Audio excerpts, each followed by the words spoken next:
Vamos para a política? Vamos falar de segurança pública em São Paulo? Estávamos falando sobre esse assunto aqui há pouco, comentando e fazendo uma análise sobre o esvaziamento repentino da Cracolândia, na capital paulista. E a gente está com a Jéssica Bernardo, repórter de São Paulo. Jéssica, já me ouve? Ouça sim, Neila, boa tarde. Muito boa tarde. Jéssica está aqui com a gente porque hoje ela vai entrevistar o vice-governador de São Paulo, Felício Ramute, justamente sobre esse assunto, não é, Jéssica?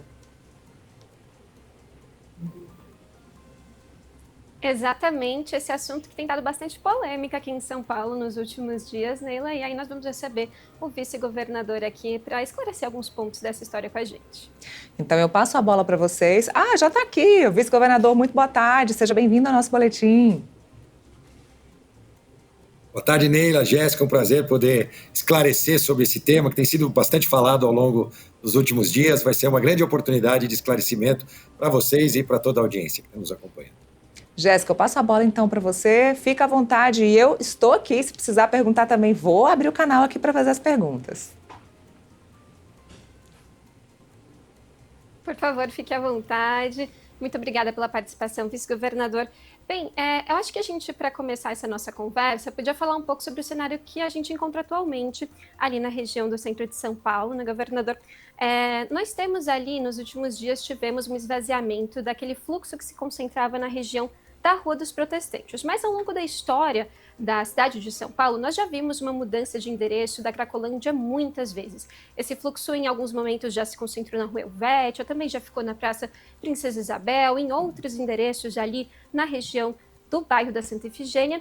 E aí eu queria perguntar para o senhor, o que garante que esse momento que a gente está vivendo agora não é só mais uma mudança de endereço da Cracolândia aqui em São Paulo? Inclusive, a reportagem do Metrópolis chegou a notar nos últimos dias um aumento do fluxo ali próximo ao Minhocão, ainda na Rua Helvétia, mas já mais próximo ao Minhocão. Então, eu queria entender com o senhor o que garante que a gente não tem só mais uma mudança de endereço, como outras tantas que nós já vimos aí na história da capital paulista.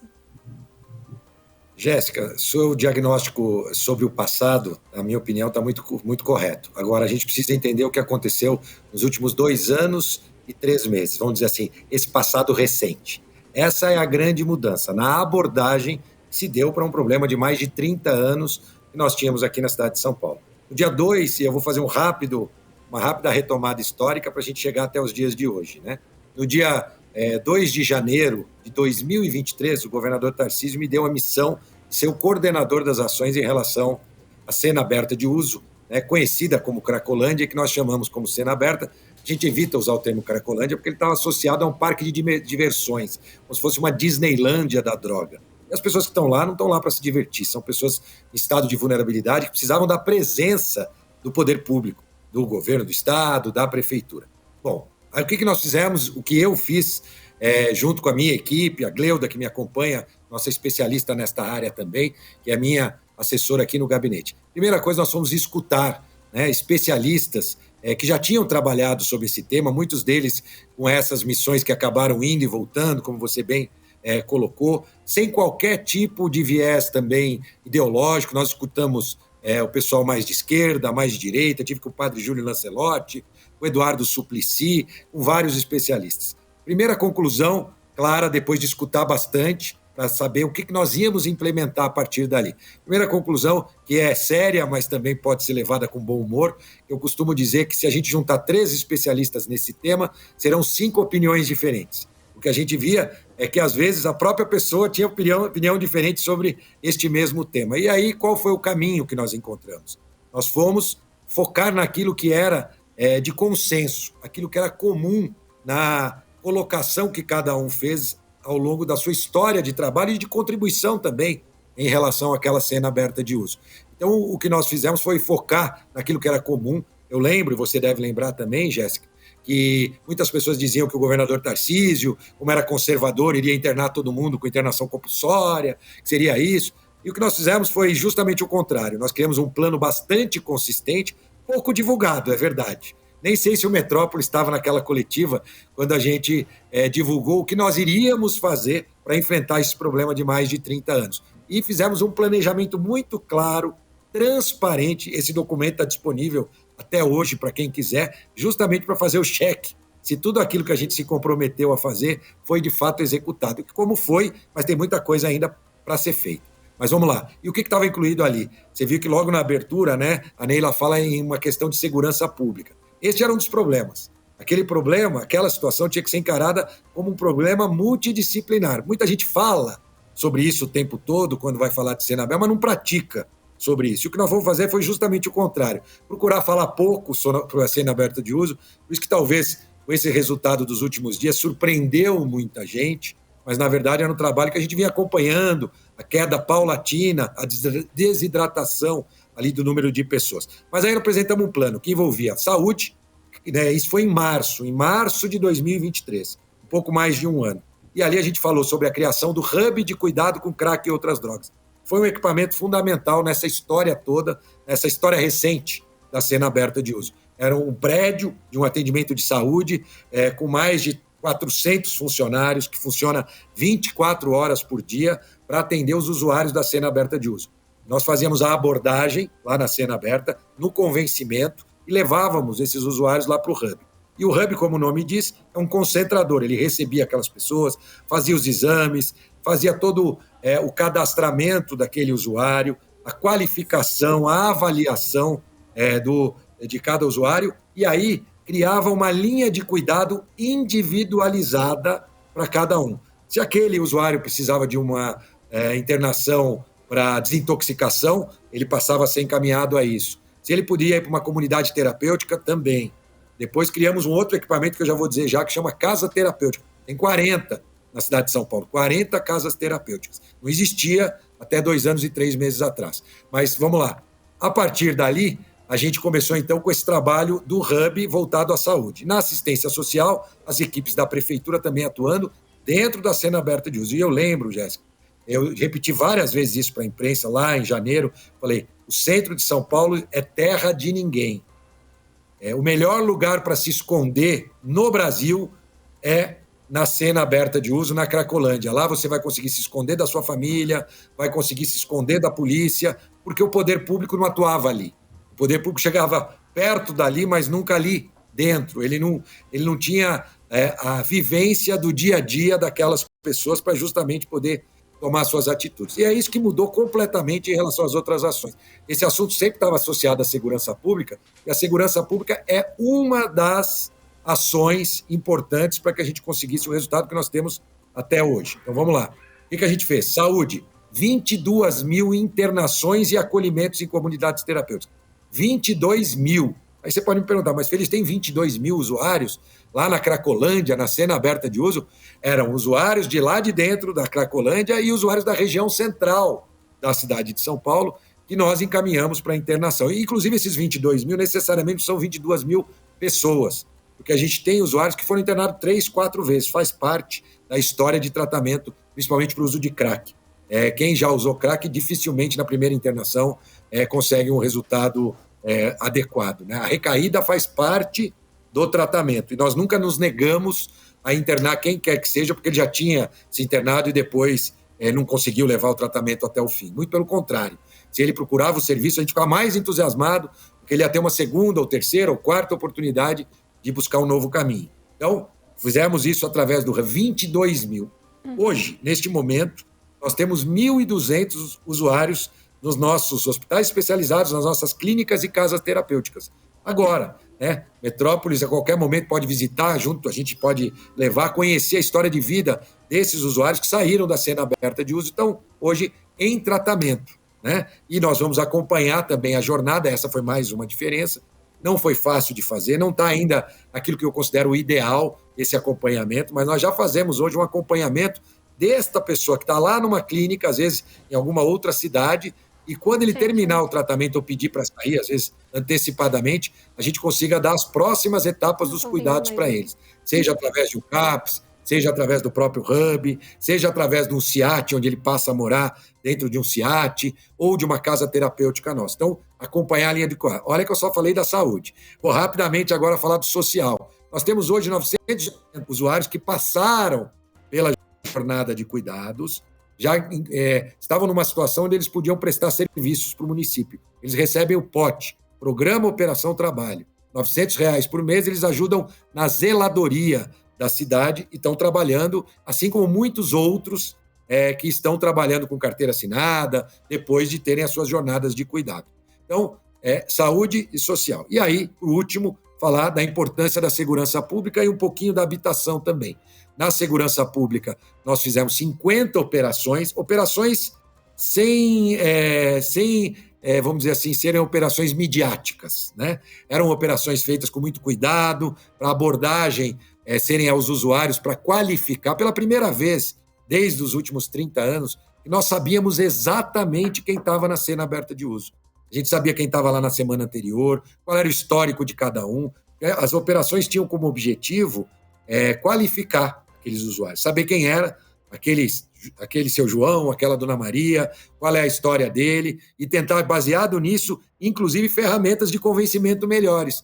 A gente já sabia um pouco da história dele, se ele já tinha passado por tratamento, qual o equipamento de saúde do município ou do estado ele já tinha usado. Isso facilitava a abordagem, né, dos nossos agentes de saúde, que estão fazendo um grande trabalho ali na região central. Eles são do município, tá? É importante dizer que os agentes de saúde que fazem essa abordagem são da prefeitura. Bom, esses agentes de saúde, então a gente fazia as qualificações, que é entender quem é que estava ali. E por isso que a gente também fazia as contagens. Pela primeira vez também, em 30 anos, qualquer veículo de imprensa podia acessar o site e ver quantas pessoas foram contadas na semana anterior, lá na cena aberta de uso. De manhã, de tarde e de noite, quando tinha as operações. A gente voava com drone, tirava foto, disponibilizava a fotografia para quem quisesse acompanhar. Até para a gente mesmo se cobrar, entre aspas, as nossas equipes internas, né? Então, também completamente diferente de tudo que a gente viu nos últimos 30 anos. Ainda, claro, ao longo do trabalho, sem a certeza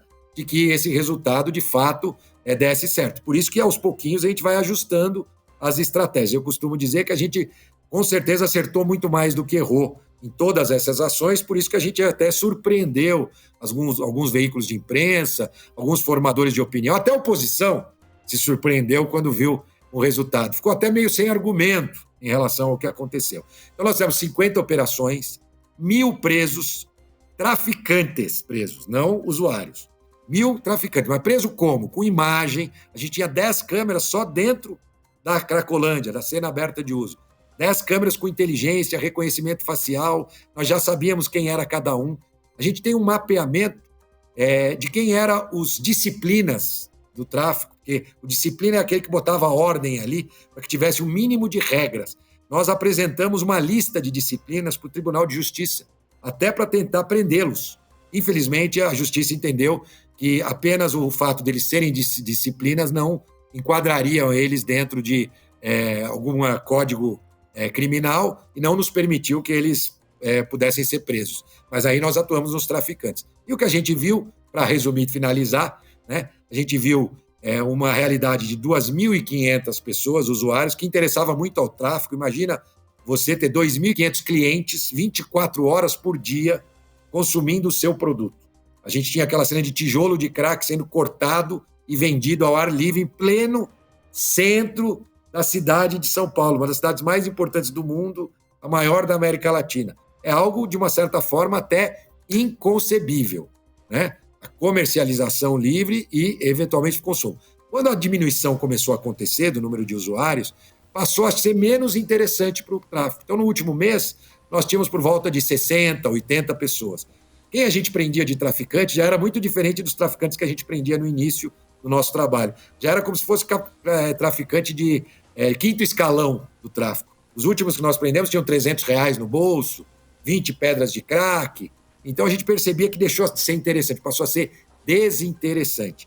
E aí, a questão da favela do Moinho, e uma outra questão que eu vou contar aqui para você, ninguém falou sobre isso, já vou falar para o Metrópolis, que foi a Rua dos Gusmões. Ali existia uma invasão e pegou fogo, graças a Deus, ninguém se feriu quando pegou fogo, e ali também era um centro de distribuição de droga para cena aberta de uso. Então, nós tivemos aproximadamente 2 meses o incêndio ali na Rua dos Gusmões, esse trabalho que está sendo feito no Moinho, e tem um para fazer ainda, na Rua Prates. Nós temos uma invasão de um prédio público municipal, que já, até para fazer o levantamento das pessoas que estavam lá, chegaram a sequestrar um agente público lá dentro, não deixaram ele sair, né? São coisas que às vezes ninguém quer divulgar, mas faz parte de um trabalho, né, que não começou anteontem, e essa mudança que aconteceu no centro não foi da noite para o dia. Só para eu terminar para falar da sua questão do espalhamento, você citou do Minhocão, a gente agora tem que separar o que é morador em situação de rua do que é a Cracolândia. O que diferencia um de outro? Primeiro, a Cracolândia é uma aglomeração de pessoas que tem um objetivo ao se aglomerar. É comercializar drogas e usar drogas. O morador em situação de rua, quando tem pequenos grupos, ele tem outro objetivo. O objetivo dele é se proteger, porque um protege o outro à noite, quando vai dormir. Às vezes o trabalho comum de fazer uma reciclagem de um produto e, eventualmente, o uso de drogas, sim. Porque parte deles é dependente de álcool ou até mesmo de drogas como crack. Então pode haver também, dentro dessa aglomeração de moradores em situação de rua, esse tipo de uso também de drogas. Mas é muito diferente do nome Cracolândia ou, tecnicamente, cena aberta de uso. Isso é que diferencia uma cena aberta de uso de uma aglomeração de moradores, que tem várias na cidade de São Paulo, viu? Você citou do Minhocão, a gente teve ali na praça, né, na Marechal Deodoro. Pode falar. Estou à sua disposição. Desculpe, eu vou interromper o senhor porque a gente tem uma série de perguntas aqui, acho que tem vários dos assuntos que o senhor comentou aqui, são também algumas das questões que nós queremos trabalhar com o senhor. Já adiantou algumas respostas aí, mas tem bastante coisa para comentarmos. Eu queria voltar um pouco no que o senhor falou, essa questão do esvaziamento. Queria voltar um pouquinho nessa questão do esvaziamento. O senhor falou, pegou muitas pessoas de surpresa, pegou até a oposição de surpresa. Teve uma pessoa que se disse surpresa com isso, que na verdade não é oposição ao governo, é um parceiro do governo, que foi o prefeito Ricardo Nunes. O prefeito Ricardo Nunes disse que se surpreendeu ali com a cena que se deu na semana passada. E eu aproveito para citar, o senhor falou sobre esses 1.200 usuários que estão atualmente, né, de acordo com o monitoramento de vocês, em hospitais, estão em tratamento, em casas terapêuticas e tudo mais. Mas o senhor falou desse esvaziamento, só que, na verdade, quem revelou esse esvaziamento foi a própria imprensa. O governo do estado não chegou a publicar, chegou a chamar a imprensa para uma coletiva para dizer acabou neste momento, hoje acabou a Cracolândia. Isso não aconteceu. A imprensa quem notou e divulgou esse esvaziamento na Rua dos Protestantes. É importante dizer, a gente está falando daquele trecho em específico. E aí eu me perguntei aqui, o senhor falou de pessoas que ficaram surpresas, se foi uma surpresa também para o governo e por que, se o governo tinha um monitoramento de todos esses usuários e de onde todos eles estavam, por que não divulgou isso antecipadamente, não alertou a própria prefeitura, já que o prefeito Ricardo Nunes se disse surpreso? Você captou aqui mais um dos motivos que é muito diferente do passado. Você vê, sem querer aqui, seu diagnóstico já mostrou mais uma diferença. Porque nós nunca vamos falar que acabou a Cracolândia. Porque nós estamos fazendo esse acompanhamento, inclusive de forma precoce, como essa, porque nós não consideramos isso. E aí a imprensa, como de fato, 2 dias depois, né, porque esse esvaziamento se deu de fato no sábado, né? 2 dias depois, na segunda-feira, ou até no domingo, se eu não me engano. Foi, se eu não me engano, na segunda-feira, por conta da operação do Moinho, né? Helicópteros que estavam sobrevoando o Moinho e detectaram que a região estava... Mas nós temos as contagens diárias, inclusive, se o Metrópolis quiser, eu posso mandar as fotos todos os dias das contagens que nós temos. Então, isso não era surpresa, na verdade, nem para a prefeitura e nem para o governo do estado. Agora, de fato, você não viu a gente fazer um release, né? Chamar a imprensa e nem verá a gente fazer isso, tá? Não é este o nosso foco e nosso objetivo. O trabalho, sim, é que fala por si. Se a sociedade entender... Por exemplo, agora tem uma pressão para transformar aquele local em outra coisa, num parque de diversões, num campo de futebol. Calma, vamos deixar aquele local ainda na Rua dos Protestantes, porque eu acabei de dizer, temos 1.200 usuários em tratamento. 100 deles podem... abandonar o tratamento, pode acontecer, eu estou acompanhando o histórico deles, e eles resolverem se juntar de novo ali na Rua dos Protestantes, por exemplo. Isso pode acontecer. Acho muito difícil, mas pode acontecer. Por isso que nós não vamos precocemente declarar o fim e muito menos chamar a imprensa para uma coletiva ou com um release dizendo acabou a Cracolândia. Espero que ninguém corte esse pedacinho para parecer que eu falei que acabou a Cracolândia. É justamente o contrário. Né? Nós vamos sentir isso da sociedade e quem vai dizer isso vai ser a sociedade, não vai ser o governo.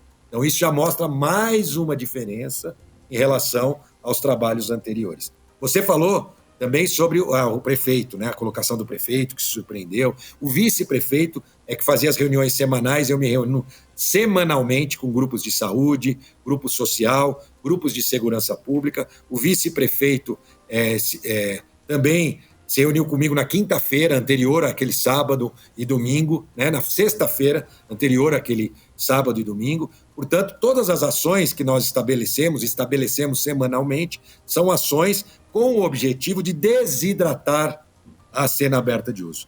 Então, foi isso que foi acontecendo. A única diferença, que talvez tenha surpreendido o prefeito, é que essa desidratação foi no nível máximo de desidratação, que foi o esvaziamento. Mas, para nós, quando você pega um local que tinha 2.500 pessoas, talvez para a imprensa não era interessante, mas nós já nos sentíamos vitoriosos ao monitorar aquele local e encontrar 50 pessoas, e não 2.500.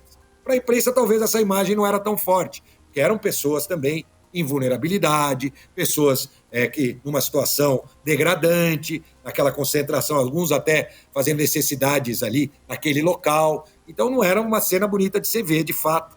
Nem se tivesse 5 junto é bonito de se ver quando a gente está acompanhando e monitorando. Então, o que talvez tenha dado a motivação daquela frase do prefeito foi nesse sentido. Mas não era sobre o trabalho, e todo o nosso trabalho ele está disponível, inclusive a relação de hospitais, o Ministério Público, ao longo desses 2 anos e 3 meses, e a Defensoria, não contribuiu muito, mas, do ponto de vista da transparência, nos cobrou bastante. Quantas pessoas se internaram mais de uma vez? Tinha o promotor do Ministério Público de Saúde, dizia que era um absurdo a gente internar pessoas 4, 5 vezes. Nós estávamos criando uma porta giratória. E eu, olhando para ele numa reunião, que eu estava presente, disse para ele: nós vamos internar quantas vezes forem necessárias. Nós temos recurso para isso, vontade política para isso, então, e uma grande... Perdão de te interrompê-lo, mas o senhor falou sobre essa porta giratória, e eu acho que essa é uma grande questão que também nos traz aqui, nos chama a atenção. Um dos grandes problemas, o senhor mesmo falou, é a questão da recaída das pessoas que têm dependência química, né? É muito comum que uma pessoa inicie um tratamento, depois que ela termina esse tratamento, ela volte às ruas por uma série de razões, porque é uma doença, enfim, né? Estamos falando de uma situação realmente muito delicada. O senhor comentou que o Ministério Público chegou a falar sobre esses números, esses dados. Queria perguntar se o governo do estado sabe quantos dependentes químicos foram ao tratamento, passaram por esse hub, por exemplo, e por outros canais de tratamento, né, outros espaços de tratamento aqui em São Paulo, e voltaram para as ruas. Qual que é a taxa de reincidência dessa população? E entender de que maneira que o governo trabalha para evitar essa porta giratória, justamente esse termo que o senhor usou, para como evitar essa porta giratória e fazer com que esse dependente químico volte até lá. Duas questões diferentes, vou separar. Porta giratória, isso, claro, depende do esforço, da vontade e também daquele que está submetido ao tratamento. Jéssica, você não vai encontrar nem nas melhores clínicas do Brasil pacientes, usuários de crack, que na primeira internação tem o seu problema resolvido. Aliás, o problema nunca vai estar resolvido, o tratamento é por toda a vida, e em alguns momentos ele volta a um uso que precisa de uma nova desintoxicação, e nós não vamos deixar de interná-lo por conta disso. Não, ele já teve 2 internações, agora ele está procurando espontaneamente pela 3ª vez e nós não vamos atender ele. Por que não? Porque o governo não quer mais atender, ele tem que se virar sozinho. De forma alguma, nós poderíamos agir dessa maneira. Nós queremos transformar a vida daquelas pessoas. E aí você tocou num ponto, na minha opinião, que ninguém nunca me perguntou, né? E nós temos tudo registrado. Todo o trabalho está feito com evidências. A gente tem cientistas que acompanharam desde o início, inclusive para puxar a nossa orelha, para criticar, para dizer que esse caminho aqui podia ser melhor, feito de forma melhor. Não teve gente que cobrou mais da gente mesmo do que nós. Até porque, como eu disse, para a imprensa talvez não estava fazendo grande importância esse trabalho. Claro, fez quando tinha grade, fez quando a gente fez a questão do muro, né? Aí sim, ou quando teve quebra-quebra em umas lojas, que a minha declaração foi que aquele quebra-quebra mostrava que a gente estava no caminho certo e não no caminho errado, né? E eu declarei isso publicamente também. Mas você fez uma pergunta que ninguém me fez. Nós temos um dado: 78% daquelas pessoas que estão na Cracolândia eles vieram das suas casas. Eles têm casa, eles têm família. Eles vieram de dentro o último destino deles foi de casa para a cena aberta de uso, e não da rua para a cena aberta de uso.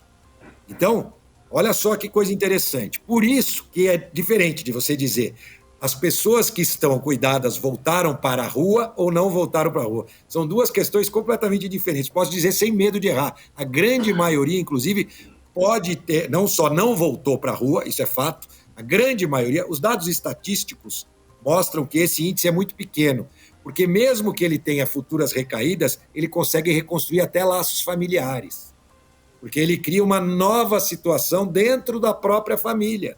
E, a partir daí, ele tem de novo o acolhimento da família, que viu o esforço daquele usuário de buscar um outro caminho para o seu futuro, não importando o que ele tenha feito no passado, né? Mas apontando para o caminho do futuro. Então, o número de usuários que voltam para as ruas depois de cumprirem a jornada de cuidado é muito menor do que aqueles que têm recaída. Os que recaem podem recair, mas continuar ou no seu apartamento, na sua casa, na pensão, num SIAT, num alojamento da prefeitura, enfim. Então, é um número bem diferente disso. Todos os dados estão disponíveis. Estatisticamente, eu posso te dizer que aquele que passa pela linha de cuidado, por menos de 5% volta para as ruas. Aquele que cumpre o ciclo da linha de cuidado e da linha de tratamento. Isso não do nosso tratamento, tá? Você pode ver isso internacionalmente também. Nós fomos estudar também muitos casos internacionais para que a gente soubesse o que fazer. Escutamos gente daqui, escutamos e fomos olhar as experiências internacionais. O senhor falou também durante a nossa conversa até aqui sobre a definição do que é Cracolândia, né? Esse espaço que se convencionou chamar de Cracolândia, que é essa cena de uso aberto de drogas.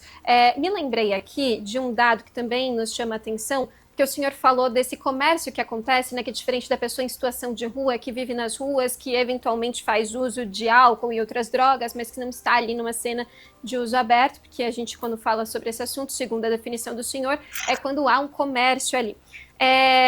Em 2023, dados da Secretaria da Segurança Pública do Estado de São Paulo apontaram que havia 72 cenas de uso aberto de drogas, 72 cenas de uso de drogas de forma livre, a céu aberto, aqui na capital paulista. O número no estado de São Paulo era ainda maior. Bem, essas cenas, elas se davam tanto em bairros do centro, como também nas periferias de São Paulo. Tem uma série delas, né, uma série de bairros que já tem essas cenas. Inclusive, nos últimos dias, alguns moradores da capital paulista falaram sobre um aumento no número de dependentes químicos nesses espaços que já havia o consumo de drogas ali em seus bairros.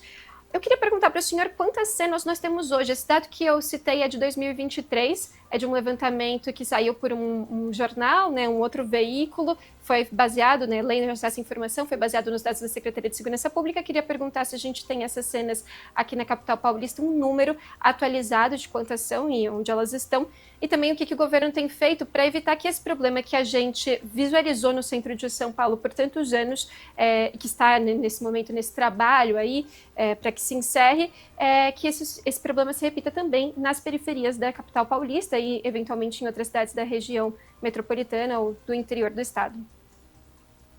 Então, vou dividir de novo, né, em duas a sua resposta. A primeira é de dizer que eu estava falando na outra vez, que a gente tem várias concentrações de moradores em situação de rua. Você citou o Minhocão, o Marechal Deodoro, por exemplo. Nós temos lá moradores em situação de rua. Aliás, a gente fez algumas ações ali com a assistência social e com a saúde nos últimos dias e encontramos 2 pessoas lá oriundas da cena aberta de uso. 2, né? Dentro daquele pequeno aglomerado que a gente tem, que já tinha, tá? Não é novo. Inclusive, eles estavam debaixo do Minhocão. Vocês devem ter acompanhado um trabalho que foi feito pelo vice-prefeito, na minha opinião, um trabalho acertado, onde ele fez vagas de estacionamento no local onde ficavam os moradores em situação de rua morando. Eles, então, passaram a sair dali e ocupar ali a Marechal Deodoro. Então, aqueles que estavam mais perto da Marechal Deodoro passaram a entender que houve um aumento, claro, dentro da linha visual daqueles que estavam ali. Mas aqueles que conviviam com o problema no Minhocão, então, isso é um dos casos. Eu posso citar Roberto Marinho, que aí, ao contrário, eu posso te dizer, sem medo de passei lá hoje, diminuiu. o número de moradores em situação de rua na Roberto Marinho. Tem gente ainda lá, morando dentro do rio, lá do córrego, que tem as estacas da linha 17 Ouro do metrô. Aquilo não é uma cena aberta de uso. Aquilo são moradores em situação de rua que estão morando ali. E sempre terão o apoio, a prefeitura, que é quem deve agir ali, porque é uma questão essencialmente social, sempre vai ter o apoio, obviamente, do governo do estado. Mas o trabalho conjunto é específico. A minha coordenação é de um endereço específico que era da Rua dos Protestantes e da cena aberta de uso, da única. E aí eu vou te explicar a questão do levantamento da SSP. Justamente esse levantamento que a SSP fez foi no início da nossa gestão, sem os conceitos corretos do que era uma cena aberta de uso. O que eles definiram ali no relatório são aglomerados de pessoas em situação de rua que podem ter e têm consumo de drogas. É diferente de uma cena aberta de uso. Então, houve um erro técnico ao elencar aqueles endereços como sendo endereços associados à cena aberta de uso. Até porque essa definição também foi sendo construída do ponto de vista técnico. Pra você ter uma ideia, nós tivemos que treinar os policiais até para na abordagem. A SSP, que é a Secretaria de Segurança, treinou os policiais do centro para que a gente pudesse fazer uma abordagem toda qualificada, né, com um curso, e eles são remunerados para esse curso, para eles poderem diferenciar o usuário do traficante e saber como abordar. E aí, nesse meio, a gente, inclusive, teve a oportunidade de ensinar o que é uma cena aberta de uso, como ela se consolida, o que se deve evitar para que se não tenha nova cena aberta de uso. Então, nós fomos dentro dessas aulas, que eram aulas de saúde. A Gleuda, que é a minha assessora, deu a aula em relação a essa questão das definições de cena aberta de uso, inclusive dos trabalhos feitos anteriormente. Ela acompanhou outras tentativas nesse sentido, então ela tinha esse histórico, passou para os policiais. Então, é por isso que há essa diferença. Agora, recentemente, eu vi também que a prefeitura fez um levantamento, tem um levantamento da prefeitura. Sempre nós estamos falando de moradores em situação de rua com uso de droga. Lamentavelmente, o que a gente não anunciou e nem vai anunciar é o fim do consumo de drogas na cidade de São Paulo. Lamentavelmente. Eu gostaria, né, um dia vivo, ver alguém anunciar. Não precisava ser eu, não. Podia ser qualquer pessoa que eu já ia ficar feliz, muito feliz nesse sentido, porque a gente ia saber que nós vamos ter muitas famílias preservadas, né? E as próprias pessoas também. Mas não foi isso que nós estamos tratando dentro desse tema. Dentro desse tema é o esvaziamento, a desidratação, com eventual até fim, que pode acontecer daqui a 6 meses, que nós vamos fazer a nossa avaliação, e aí talvez a gente faça um release e uma coletiva de imprensa para aí sim fazer esse anúncio, e nós não vamos fazer de forma precoce. Nós vamos ter convicção e certeza com base em dados científicos. Por exemplo, nós estamos acompanhando as internações no Hub. O Hub ontem internou 40 pessoas, ainda no centro da cidade de São Paulo, mesmo sem ter a cena aberta de uso. Isso é bom, porque aqueles outros moradores em situação de rua também estão aceitando a mesma abordagem que foi feita lá para os usuários da cena aberta de uso. Então, está nos incentivando a continuar esse trabalho das equipes de saúde e das equipes de assistência social. Então, o senhor nega, então, que exista qualquer dispersão dos usuários que estavam ali na Rua dos Protestantes para outras ruas ali da região? O senhor citou algumas. O senhor nega que existam outras cenas deste tipo na cidade de São Paulo? Eu nego que existam outras cenas na concepção de cena aberta de uso, com a venda aberta e o consumo de drogas, sim. Eu nego que isso exista, ainda que possa existir aglomerados de moradores em situação de rua usando drogas e que, obviamente, o poder público pode e deve estar presente ali. Essencialmente a prefeitura, com opções habitacionais. Então, sim, a resposta é sim, eu nego que exista. E o espalhamento, talvez, Jéssica, espalhamento de quantas pessoas? Na cena aberta de uso, quantas pessoas tinham na última semana? Você sabe quantas tinham? Pelo que eu me lembro, umas 50, algumas dezenas ali, a gente me lembra de todos. Exatamente, né? Então você tem uma ideia de 50 a 80, vamos falar 80 pessoas na parte da manhã e na parte da tarde. De 80 pessoas, a gente tem imagens disso, contagem, tem tudo isso. Nós, depois dessa contagem, ao longo dos últimos dias, da última semana que a cena estava vazia, nós já levamos para tratamento por volta de 300 pessoas. Então, por isso que eu nego, porque a gente tem qualificação Eventualmente pode ter, eu te falei, eu mesmo disse que tem 2 pessoas que faziam parte da cena aberta de uso que se juntaram aos moradores em situação de rua ali, que estavam debaixo do Minhocão e que hoje estão ali na praça, Marechal Deodoro. Então, nós temos qualificação, nós vamos continuar acompanhando. Então, não existe. Essas 50 pessoas, ou 80, não saíram do endereço A e migraram para o endereço B. Errado. Isso não aconteceu e ninguém vai conseguir comprovar que isso aconteceu cientificamente. Como a gente consegue comprovar que não aconteceu? Porque a gente tem o nome daquelas 80 pessoas que estavam lá. Nós fizemos 3 operações na semana anterior de qualificação. Uma de manhã, uma de tarde com os usuários da tarde e uma com os usuários à noite, justamente para atualizar, porque todo mês a gente fazia, atualizar quem estava frequentando a cena aberta de uso. Então nós sabemos exatamente quem eram os frequentadores nos últimos dias, vamos dizer assim, daquela concentração. Perfeito. Antes da gente encerrar, queria fazer mais 2 perguntas para o senhor. Uma delas a respeito das denúncias de violência. Nós recebemos denúncias de violência, a reportagem do Metrópolis foi às ruas, conversou com dependentes químicos, com pessoas em situação de rua, também ali do entorno, que disseram que houve um aumento da violência feita por parte da GCM. Eu sei que, claro, a GCM ali pertence à Prefeitura de São Paulo, não ao governo estadual, né? Mas, enfim, depois disso, inclusive, o senhor até citou a data do sábado como a data em que teria acontecido esse esvaziamento. Essa data coincide justamente com algumas imagens que foram gravadas por câmeras de segurança e que mostram agentes da GCM chutando, agredindo alguns usuários ali no entorno, nas ruas da Santa Efigênia, onde havia alguns dependentes químicos. Eu queria perguntar se o senhor viu essas imagens e o que o senhor... sobre esse acontecimento. Sei que a GCM não faz parte aí da Secretaria da Segurança Pública ou do governo estadual, enfim, mas acho importante, já que essa é uma área que o senhor atua, né? Então vamos lá. Jéssica, eu também vou dividir em 2. Primeiro, se isso está sendo usado como justificativa para o esvaziamento da cena, então esta gravação não corresponde ao fato. Por quê? Porque ela não se dá dentro da cena de uso. Então, se houve uma violência, como você disse, contra um cidadão fora da cena de uso, então como é que você quer dizer que foi por causa disso que esvaziou a cena de uso, que era em outro endereço, lá na Rua dos Protestantes? Então você precisava ter uma ação violenta contra aquelas 50... Oi? Não, mas peraí. A cena aberta de uso não é o local da Rua dos Protestantes? Não, peraí. A dúvida é como é que esvaziou? Não, as imagens elas mostram...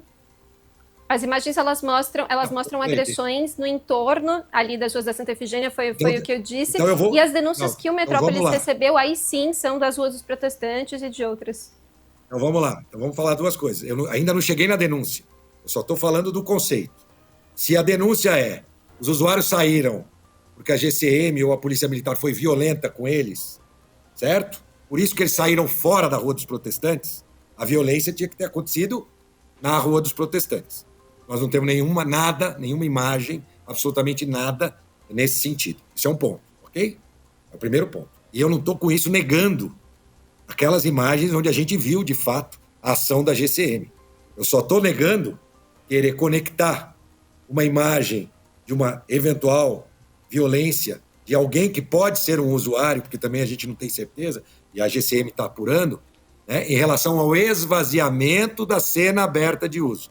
Não tem absoluto nada a ver com a Rua dos Protestantes. Porque também teve, talvez não seja a denúncia, teve gente que disse que no sábado os policiais, eu peguei uma denúncia que os policiais estavam dando tapa na cara dos usuários dentro da Rua dos Protestantes para eles saírem da Rua dos Protestantes. Né? Aquelas imagens que você está dizendo não tem absolutamente nada a ver com a Rua dos Protestantes. Precisamos deixar isso claro. Vamos separar uma coisa da outra. Agora vamos falar de violência, daquela possível violência que nós temos imagens que mostram uma ação da GCM. Aí é uma outra situação. Primeiro vamos tentar entender, acho que a GCM é que tem que dar esse retorno também, a prefeitura, quem eram aqueles GCMs e quem eram aquelas pessoas que a GCM estava usando, aparentemente, de uma força maior do que necessária, né? Naquele momento. Naquele pequeno trecho, às vezes tem 10 segundos mas a imagem deve ser contínua, eu imagino. Deve ter início, meio e fim, aquela imagem. Eu não tive acesso, eu imagino que a GCM esteja apurando aqueles casos. Isso não vale só para o entorno da cena aberta de uso. Caso de violência excessiva, seja na PM o quanto da GCM, vale para toda a cidade de São Paulo. Da PM vale para todo o estado de São Paulo. Lamentavelmente, há um mês atrás, a gente viu PMs, né, agindo totalmente fora do protocolo que eles deveriam agir. E nós estamos sendo rigorosos de até expulsar policiais militares que não cumprem o protocolo. Quando a gente vê uma cena aquela que deixa todo mundo atônito, vê um policial militar de uma força de segurança pegando um cidadão e jogando no rio, é óbvio que a gente não concorda com aquilo. Agora, é diferente também de dizer que houve uma ordem central minha, do coordenador, né, do programa, vamos usar da violência para tirar as pessoas da cena aberta de uso da Rua dos Protestantes. Isso não existe, isso nunca aconteceu, não se trata de uma ordem do comando da GCM, tampouco uma ordem minha como coordenador ou do vice-prefeito como coordenador da parte da prefeitura. Isso nunca existiu e por isso nunca vai conseguir ser comprovado, porque é algo que está na mente de algumas pessoas que não gostariam de ver, infelizmente, um desfecho positivo para aquela situação. Então, sobre as cenas, elas têm que ser apuradas, mas já vamos deixar já claro, isso não tem absolutamente nada a ver com o esvaziamento da cena aberta de uso. Infelizmente, pode acontecer hoje, um policial ou um GCM agindo de forma errada, ter ali um usuário ou não, um cidadão comum, e ele acabar sendo vítima de violência em alguma ação policial. Isso a gente não vai aceitar se estiver fora dos protocolos, né?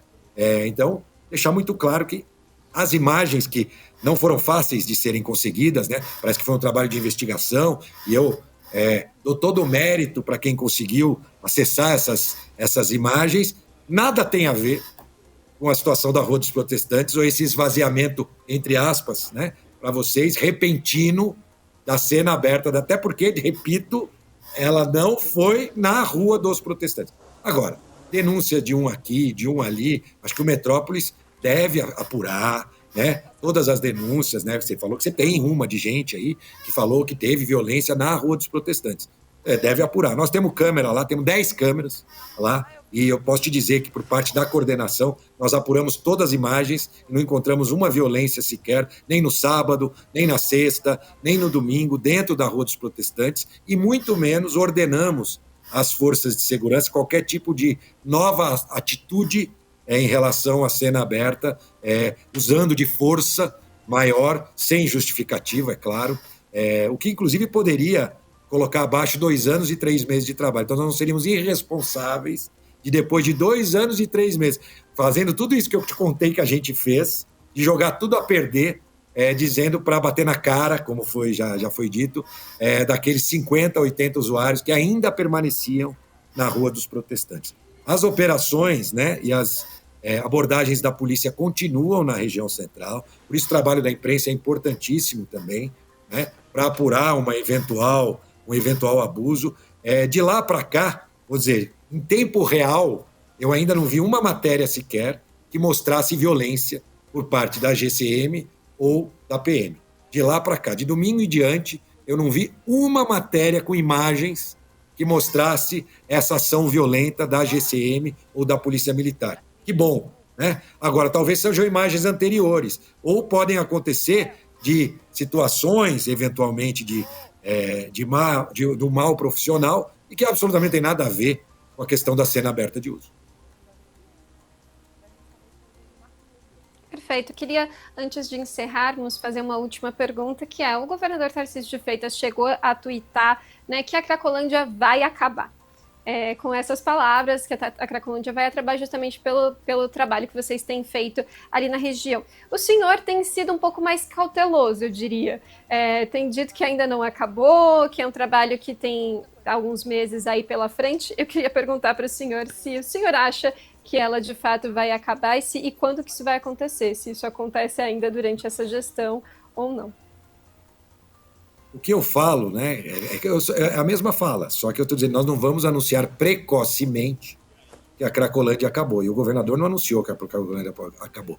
Essa foi uma entrevista que ele deu uma semana antes e ele acompanhava todos os trabalhos. Eu passava a ele todas as informações, a redução das contagens, as ações que estavam sendo feitas. Foi uma semana anterior até a esse fato né, antes dele viajar para Nova York, inclusive, e ele disse, e eu também concordo 100% com ele, que a Cracolândia vai acabar, ela só não acabou ainda, né, nós não vamos anunciar isso precocemente. E também vou corrigir, porque talvez, às vezes, essa declaração no futuro possa ser mal interpretada.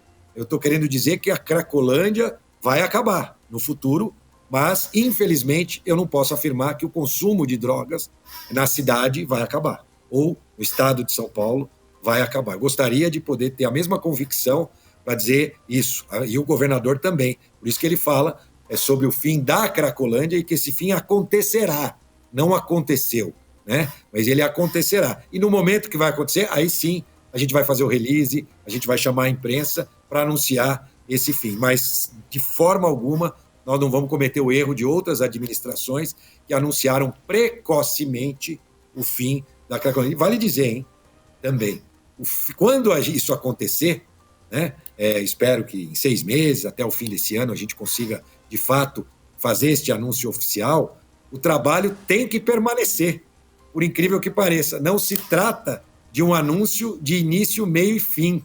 É um fim por um lado, é um fim, vamos dizer assim, que marca um momento.